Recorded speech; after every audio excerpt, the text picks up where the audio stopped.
지금으로부터 138년 전인 1885년 4월 5일 그날은 부활절 아침이었습니다. 장로교 선교사인 언더우드와 또 우리 감리교 선교사인 아펜셀러 목사님이 같은 배를 타고 인천에 있는 제물포항에 도착을 하게 됩니다. 그러면서 조선 땅에 선교라고 하는 것이 시작되었습니다. 그 선교는 저와 여러분들을 구원했습니다. 천국 백성이 되게 한 것입니다. 저는 2007년부터 3년 전인 2020년까지 13년 동안 말레이시아라고 하는 나라에서 제가 이민 목회로 섬겼습니다. 그 말레이시아는 선교지였는데 그 안에서 참 많은 사역들이 돌이켜보니까 있었습니다. 기억에 남는 그런 뜻깊은 행사들이 여러 개가 있었는데 그 중에서도 8년 전에 그러니까 2015년도에 있었던 그 행사가 저는 기억이 납니다. 한국인 선교사가 말레이시아를 선교한 지 50주년이 되던 해가 2015년이었습니다. 그래서 50주년 기념 행사라고 하는 것을 하게 되었는데 제가 그곳에서 목회하면서 가장 감동적인 일들 가운데 몇 가지 일들 가운데 하나였습니다. 사연은 이렇습니다.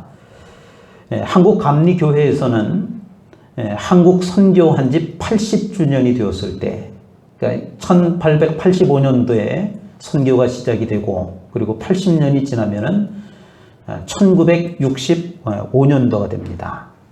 그 중에서도 특별히 감리교회, 인천 쪽에 있는 감리교회 쪽에서 말레이시아는 동말레이시아, 서말레이시아 두 곳이 있습니다. 제가 있던 곳은 서말레이시아인데 아직도 그 개발이 덜 되어 있는 동쪽에 있는 말레이시아, 동말레이시아라고 하는 그 지역의 사라왁이라고 하는 지역에 선교사를 파송을 하게 됩니다. 그러니까 우리나라 선교 80주년을 기념해서 그러니까 80년 동안 우리에게 복음을 증거해 준 것에 대해서 고마워하는 마음으로 그래서 80주년이 되었을 때 김성욱 선교사님이라고 하는 분을 파송을 하게 됩니다. 그러면서 말레이시아 땅에 한국인 선교사가 사역을 시작을 했습니다. 그리고 1982년 4월 18일에 제가 섬겼던 최초의 한인교회인 말레이시아 한인교회가 우여곡절 끝에 설립이 됩니다. 아마 이거는 제가 다다음 주쯤에 다시 이 말씀을 좀 자세히 드리려고 합니다. 그러면서 말레이시아 한인교회는 선교의 전초기지, 그러니까 선교사님들을 후원하고 또 선교사님들과 함께 선교에 나서는 그런 교회가 되었습니다. 한국과 말레이시아 양쪽 감리교회에서는 2015년도에 말레이시아 한인선교 50주년을 맞이해서 뜻깊은 행사를 준비하게 되었습니다. 물론 주체는 그 말레이시아에 있는 감리교 한국 선교사회가 주체를 하고 또 제가 섬겼던 그 교회에서 전적으로 후원을 해서 그렇게 해서 그 행사를 치르게 되었습니다. 그래서 한국에서는 그 당시 우리 한국 감리교회 감독회장이신 전용재 감독님과 또 선교국 관련된 그 임원들 몇 분이 오시고 또 말레이시아에도 감독이 있습니다. 그것도 감리교회가 굉장히 큰데 옹화이택이라고 하는 감독님과 또 그 본부 직원들 또 그 관련된 그 연예 관계자들이 함께 왔고 그리고 감리교 우리 선교사님들과 그리고 제가 섬기던 그 교회 교인들이 함께 모여서 양해각서라고 하죠. MOU라고 하는 걸 체결하고 그리고 연합집회라고 하는 것을 갖게 되었습니다. 2015년도에 있었던 일인데 참으로 감동적인 행사였습니다. 우리가 선교를 받았고 또 그것의 은혜에 감사해서 또 말레이시아에 선교사를 파송했고 또 그것이 50년째 되어서 또 말레이시아 선교의 중요한 역할을 감당하는 우리 감리교회가 또 함께 모여서 축하한 일이었습니다. 교회는 선교가 목적이어야 합니다. 저는 2020년 이민 목회를 마치고 지금 우리 부천 사랑교회로 부임을 하게 되었습니다. 그런데 그때는 제가 나오던 그 시기는 이 코로나가 시작이 되던 그 해였습니다. 그래서 그곳에는 우리나라보다도 더 엄격하게 봉쇄령이라고 하는 것이 내려졌습니다. 그러니까 제가 나와야 되는 그 시점에 차도 10km 이상 가서는 안 되고 또 사람을 만나서도 안 되고 오로지 3군데만 문을 열어놓았는데 그게 슈퍼마켓, 은행, 병원 이 3곳 외에는 식당이고 뭐고 전부 다 문을 다 닫았습니다. 그래서 꼼짝달싹할 수 없는 그런 상황이었습니다. 행정도 다 마비가 되었습니다. 그래서 제가 행정을 정리하고 와야 했지만 그걸 마무리하지 못하고 일단 급히 그것도 비행기가 없어지기 시작하는데 이제 출국이 안 되기 시작하는데 우여곡절 그때 타고 나오게 되었습니다. 그리고 나서 2년 동안 전 세계는 하늘길이 막혔습니다. 그 당시 나오면서 제가 그곳에 있는 분들에게 아마 한 달 안에 이게 이제 진정이 되면 한 달 안에 나와서 다 마무리를 할 것이다 이렇게 생각을 했고 또 다들 서로 그렇게 알고 있었습니다. 그런데 3년이라고 하는 세월이 흐른 뒤에야 저는 말레이시아를 다시 방문하게 되었습니다. 행정적으로 마무리해야 할 일도 있지만 사실은 함께 동고동락했던 그 선교사님들과의 만남도 무척이나 그리운 또 그곳 선교지였습니다. 저는 오늘부터 이번 주, 다음 주, 그 다음 주까지 3주간에 걸쳐서 선교에 관련된 이야기들을 좀 함께 하려고 합니다. 그리고 나서 3주 후에 그리운 선교지인 그 말레이시아를 제가 잠시 방문을 하려고 합니다.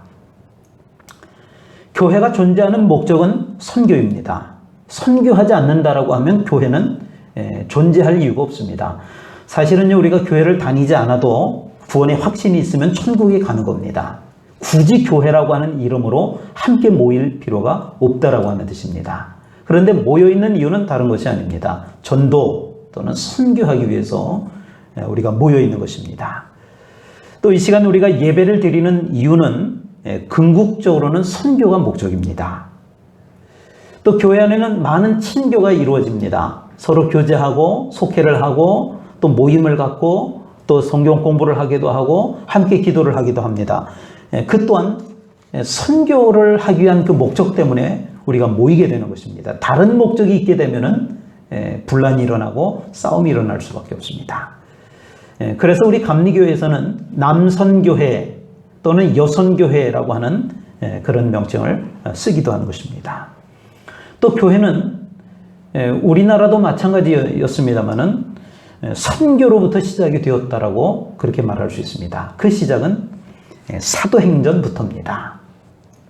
부활하신 예수님께서 제자들에게 어떤 말씀을 하셨느냐 하면 오늘 본문 3절에 보니까 사도행전 1장 3절에 보니까 40일 동안 그들에게 보이시며 하나님 나라의 일을 말씀하시니라. 하나님 나라의 일을 말씀하시니라. 그런데 제자들은 그 하나님 나라, 영적인 하나님 나라를 세상적인 나라, 이스라엘 민족의 이야기로 오해를 한 것입니다. 그래서 제자들이 묻습니다. 6절에 보니까 주께서 이스라엘 나라를 회복하심이 이때니까. 예수님께서는 이 질문을 통해서 이스라엘이 정치적 회복, 다시 말하면 해방을 맞는 것이죠. 로마의 압제로부터 우리가 정치적인 해방을 얻는 것, 그거 이상으로 우선순위가 있다라고 하는 것을 제자들에게 분명히 말씀을 하고 있는 것입니다. 그것이 바로 8절 말씀에 나타난 선교라고 하는 것입니다. 사도행전 1장 8절은 우리 교회 올해 표의 말씀이기도 합니다. 우리 함께 한 목소리로 다시 한번 읽어보겠습니다. 사도행전 1장 8절 말씀 같이 읽겠습니다. 시작. 오직 성령이 너희에게 임하시면 너희가 권능을 예루살렘과 온 유대와 사마리아와 땅끝까지 이르러 내 증인이 아멘. 사실 우리의 관심은 이 세상에 살고 있기 때문에, 이 땅에 발을 디디고 살고 있기 때문에 어쩔 수 없이 우리의 관심은 아마 이런 걸 겁니다. 먹고 사는 문제, 또 아파트 값이 좀 올랐을까 하는 문제, 또 어떻게 해야 경제적으로 좀 풍요로운 삶을 살 수 있을까 하는 이런 것이 우리의 일차적 관심일지는 모르겠지만, 그러나 변하지 않는 주님의 우선순위는 선교라고 하는 것입니다. 지금 제자들 입장에서는 나라가 이 꼴인데, 우리가 로마의 압제 가운데 신음하고 있는데, 주님께서 하나님 나라, 하나님의 그 임재하심이 우리나라를 이 식민지로부터 해방시켜주고자 함이 아닙니까? 그렇게 묻는 제자들에게 뭐라고 말씀하셨느냐? 바로 1장 8절에는 그 말씀과 같이 선교를 이야기하고 계시다라고 하는 것입니다. 복음 선교를 통한 하나님 나라의 확장인 것입니다. 사도행전을 시작으로 지금까지 인류가 어떻게 선교가 되었는지, 또 이 시대를 살아가는 지금의 선교적 상황은 어떠한 것인지, 또 앞으로 어디가 선교의 끝인지 저는 3주에 걸쳐서 소개하려고 합니다. 오늘은 방금 읽은 말씀 사도행전 1장 8절의 말씀을 중심으로 선교가 어떻게 펼쳐지고 있는지 단계별로 살펴보려고 합니다. 사실 이후에 이 말씀들은 사실은 제가 연초에 우리 표 주제에 대한 설교를 했던 그 내용들을 반복하는 그런 내용임을 기억하시고 말씀을 들어주시길 바랍니다. 선교가 어떻게 펼쳐지고 있는가, 또 어떻게 펼쳐질 것인가, 사도행전 1장 8절의 말씀을 통해서 그 단계별로 한번 살펴보려고 합니다. 제1단계는 예루살렘과 유대 선교라고 하는 것입니다. 구약시대와 신약시대 초창기에는 하나님께서 이스라엘을 선택하시고 이스라엘을 구원하신 역사라고 말할 수 있습니다. 간혹 어떤 분들이 이렇게 말씀하시기도 합니다. 아니, 지구 반대편에 있는 이스라엘이라고 하는 나라에서 믿던 신을 왜 우리가 믿어야 합니까? 이렇게 반문하시는 분들이 간혹 있습니다. 사실은 이런 질문을 받을 때 제가 설명하기가 그렇게 쉽지가 않습니다. 이렇게 보면 되지 않을까요? 어차피 하나님께서는 어떤 누군가를 통해서 선교 사역을 시작하셔야 하는데, 그러니까 하나님께서 일을 시작하셔야 되는데 사람을 통해서 일을 하시거든요. 그런데 그 적합한 민족이 그 당시 이스라엘이었다라고 하는 것입니다.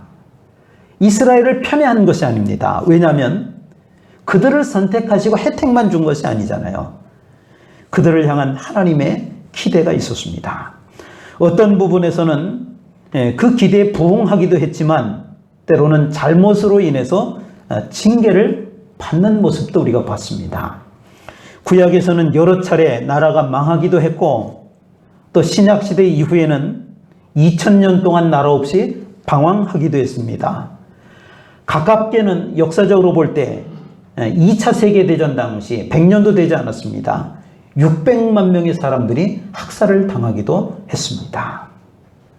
하나님께로부터 선택받은 선민이었지만 그만큼 책임이 따르기도 한 것입니다. 이스라엘이 대표성을 부여받은 것이지 사실은 우리 모두에게 주시는 메시지인 줄로 깨달으시길 바랍니다. 너희도 잘하면 이렇게 칭찬을 받겠지만 잘못하면 동일하게 벌을 받는다라고 하는 것입니다. 하나님은 이스라엘이 깨어나기를 원하셨습니다. 그래서 말씀하시기를 오직 성령이 너희에게 임하시면 너희가 권능을 받고 예루살렘과 온 유대와, 이스라엘에게 성령을 부어주셨습니다. 그들이 성령에 사로잡히자 주의 권능이 임했다라고 했습니다. 하나님의 능력이 나타나기 시작한 것입니다. 그들은 예수님을 구주로 고백합니다. 그러면서 성령이 임한 결과로 영적 공동체를 이루게 되었는데, 그러니까 성령이 임하니까 그들이 예수님을 구주로 고백하고 그러면서 성령이 임한 결과로 함께 공동체를 이루게 되었는데, 그 영적 공동체가 바로 예루살렘 교회라고 하는 최초의 교회라고 하는 것입니다. 먼저 예루살렘 교회는 내적으로 든든히 서가는 것입니다. 첫째는 든든히 서가는 것입니다. 그래서 성전에 모여서 뜨겁게 예배하고 성전 예배입니다. 그리고 각 가정에 모여서 성도들 간에 교제를 나누었습니다. 속회 예배입니다. 그러면서 많은 무리들이 교회로 모여들기 시작했습니다. 양적 성장과 더불어서 질적으로도 성숙해져 간다라고 하는 것입니다. 여러분, 우리의 믿음이 깊어져 가야 합니다. 그런데 믿음만 깊어져서 되는 것이 아니고 우리의 신앙 인격이 따라가야 하는 것입니다. 그럴 때 신앙은 온전해지는 것입니다. 하나님의 선교 1단계는 유대인들을 먼저 구원하셨다라고 하는 그 이야기를 우리에게 말씀해 주고 있는 것입니다. 하나님의 선교 2단계는 사마리아라고 하는 지역의 선교입니다. 예루살렘 교회는 그 안에 안주하지 않았습니다. 그들에게 임한 뜨거운 성령을 체험하고 그들에게 임한 성령의 권능을 가지고 이방을 향해서 밖으로 나아가기 시작했다라고 하는 것입니다. 그런데 그 첫 번째 지역이 사마리아라고 하는 지역이었습니다. 껄끄러웠습니다. 유대인들은 성령을 받고 그 권능에 덧입어서 복음을 전해야 되는데 바로 맞닥뜨린 그 자기들 바깥 첫 단계가 사마리아라고 하는 것입니다. 이 사마리아는 이스라엘 바깥을 이야기하는 것이 아닙니다. 같은 땅에 살고 있는 그곳을 이야기합니다. 우리로 이야기하면 이 북한 지역을 이야기한다고 볼 수 있습니다. 사마리아인이란 이스라엘 백성들 중에서 이방인과 혼혈이 된 사람들을 말합니다. 유대인들은 그런 이방인들을, 그런 사마리아 사람들을 이방인 취급을 한 것입니다. 물론 사마리아인들에게는 피치 못할 사정이 있었습니다. 사마리아는 예루살렘 북쪽 지역입니다. 우리로 이야기하면 이 북한과 같은 그 지역을 말합니다. 외부의 적들이 예루살렘으로 침략할 때에는 더 북쪽에 있는 오랑캐들이 그 북쪽으로부터 쳐내려오는데 사마리아 지역을 항상 통과해서 내려와야 되도록 그렇게 되어 있었습니다.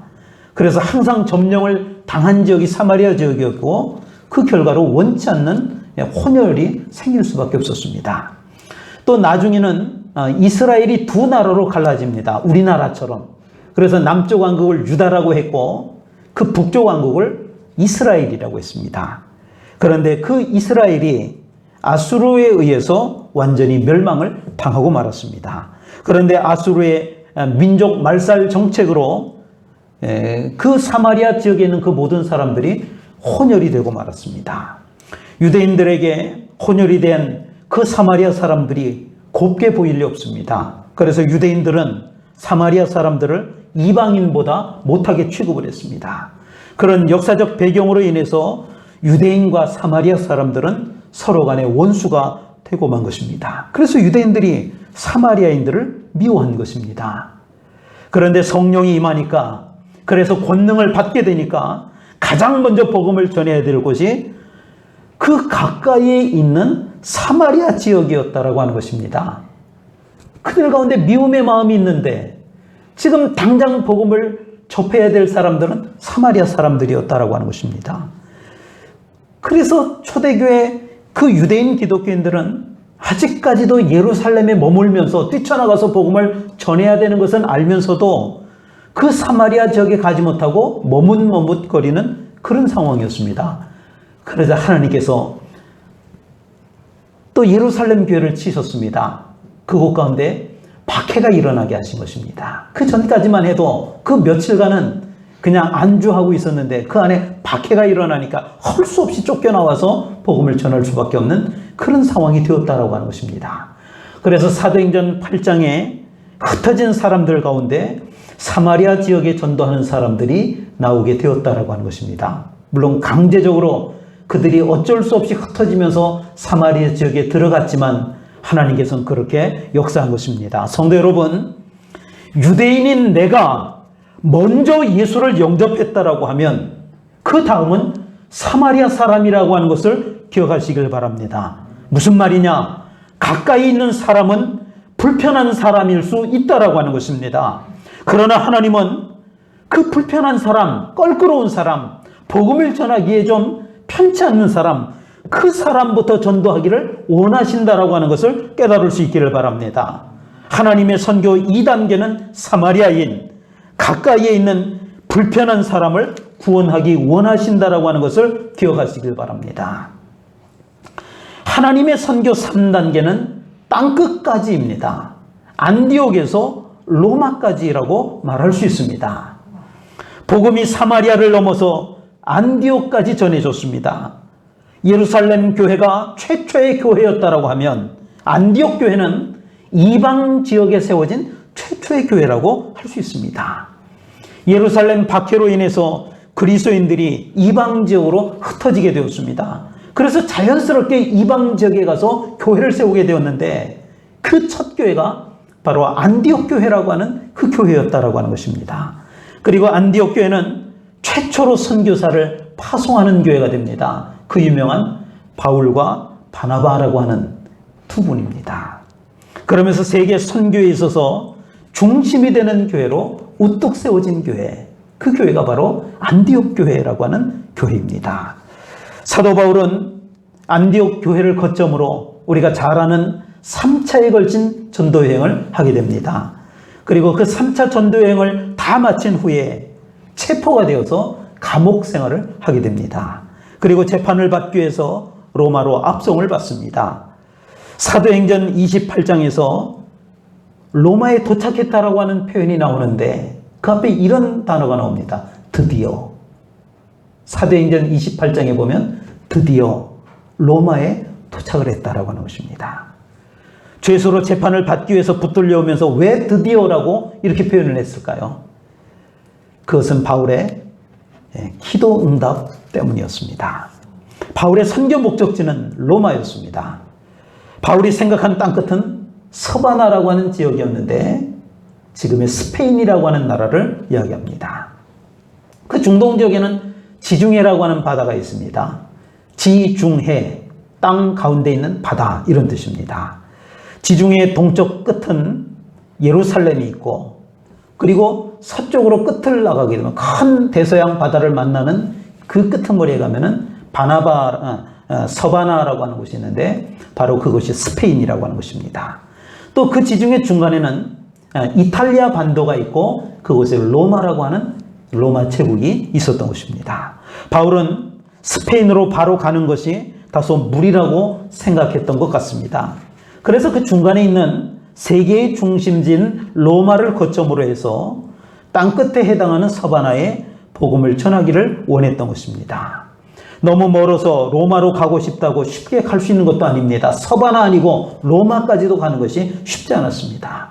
그래서 하나님께 로마로 보내달라고 기도를 했는데 바울이 원하는 방법은 아니었지만 죄수의 몸으로라도 로마에 가게 된 것입니다. 그런데 여러분 그것이 하나님의 은혜였다라고 하는 것입니다. 왜냐하면요 그 당시 바울을 죽이려고 하는 사람들이 참 많았습니다. 바울을 죽이겠다라고 밥도 먹지 않겠다 이렇게 결단한 사람들도 있었습니다. 그런데 때마침 죄수로 호송이 되어 왔기 때문에 그들로부터 보호를 받을 수가 있었던 것입니다. 하나님의 선교 3단계는 내가 소원을 품고 기도하면 하나님께서는 나를 이 세상 중심에 두시고 나를 통해서 선교를 하신다라고 하는 이 놀라운 진리의 말씀을 깨달을 수 있기를 주의 이름으로 축원을 드립니다. 한 단계를 더 나아가 보겠습니다.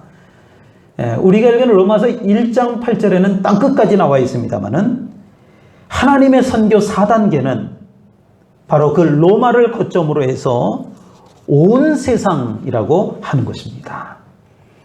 바울이 생각했던 서바나는 사실 땅끝이 아닙니다. 그러니까 그 시절에는 지구가 둥글다라고 하는 걸 이해하지 못했기 때문에 그냥 그것이 땅끝이라고 스스로 생각을 한 것이지 실제는 아니었습니다. 또 바울은 그 서바나라고 하는 곳까지 가보지도 못했습니다. 그러나 여러분 놀라운 사실은 하나님께서는 그 땅끝이라고 생각하면서 서바나를 가기를 원했던 그 사도 바울과 함께 그 사도 바울을 통해서 하나님께서 일하셨다라고 하는 사실입니다. 우리가 그 꿈을 품고 땅끝까지 복음을 전하겠다라고 하는 그 마음을 품고 그 열심을 내고 열정을 내면 하나님은 우리가 생각하는 그대로 되지 않는다 할지라도 하나님께서는 우리를 통해서 일을 하고 계시다라고 하는 것을 믿을 수 있기를 바랍니다. 복음이 로마를 통해서 급속도로 번져나가기 시작하는데 땅끝을 향해서 나아가고 있다라고 하는 것을 보게 되는 것입니다. 복음의 방향은 동쪽에서 서쪽이었습니다. 예루살렘에서 서쪽에 있는 로마로 복음이 들어갔고 또 그 로마로부터 북서쪽 방향에 있는 유럽 전 지역에 복음이 들어가기 시작했습니다. 그러는 사이에 어느덧 영국 세상이 되었습니다. 그리고 마침내 대영 제국에 복음이 전파됩니다. 그러면서 찬란한 기독교 문명 시대가 열리게 된 것입니다. 이 복음은 또 서쪽에 있는 대서양을 건너서 신대륙 미국이라고 하는 곳에 도착을 하게 됩니다. 그래서 미국은 복음과 함께 나라를 꽃피우게 되는 것입니다. 그런데 여러분, 이 복음이 거기서 멈추지 않았습니다. 대서양보다도 훨씬 더 넓은 태평양이라고 하는 이 광대한 바다를 지나서 저 멀리 서쪽 끝에 있는 조선 땅에 138년 전에 바로 조선 땅에 도달을 하게 된 것입니다. 예루살렘에서 시작된 복음은 서쪽으로 돌고 돌아서 로마로, 유럽으로, 영국으로, 미국으로, 그리고 마침내는 조선 땅에 도달한 것입니다. 그리고 대한민국에서 그 복음이 꽃을 피웠습니다. 이 복음은 여기서 멈출 것이 아닙니다. 계속해서 서쪽으로 이동할 것입니다. 동남아시아를 지나서 중동으로, 그리고 마침내는 처음 시작되었던 예루살렘으로 이 복음이 돌아가게 될 것입니다. 그래서 교회는 선교라고 하는 것입니다. 선교하려면 성령이 임해야 합니다. 성령이 임하면 주님의 권능이 임하게 되는 것입니다. 그러면 증인된 삶을 우리가 살려고 애쓰고 노력하는 것이 아니라 성령을 받고 권능이 임하면 자연스럽게 증인된 삶을 살게 된다라고 하는 것입니다. 교회가 목적을 잃어버리면 사분오열되는 것은 시간 문제일 뿐입니다. 교회가 선교하지 않으면 존재 목적이 없는 것과 같습니다. 그래서 우리는 이 교회라고 하는 것에 대해서 제대로 이해를 해야 합니다. 이 말은, 교회를 이해해야 된다라고 하는 이 말은 선교에 대해서 바르게 이해를 해야 된다라고 하는 그 말입니다. 그래야 우리 교회가 복음을 들고 세상에 나가서 힘있게 증거할 수 있게 되는 줄로 믿습니다. 기도하겠습니다. 하나님 아버지, 예배를 통하여 하나님을 뜨겁게 사랑하게 하시고 그 뜨거워진 심령 안에 성령을 부어주셔서 주의 권능이 임하게 하여 주셔서 선교하는 교회가 되게 하여 주옵소서. 주의 복음이 예루살렘을 시작으로 온 세상을 돌다가 결국 대한민국에까지 왔고 다시 이 복음은 예루살렘으로 돌아가게 될 것입니다. 그 가운데 우리 가운데 이런 선교에 대한 뜨거운 열정을 품게 하여 주셔서 힘있게 그 선교를 감당하는 우리 사랑교회가 되게 하여 주옵소서. 감사드리며 예수님 이름으로 기도하옵나이다. 아멘.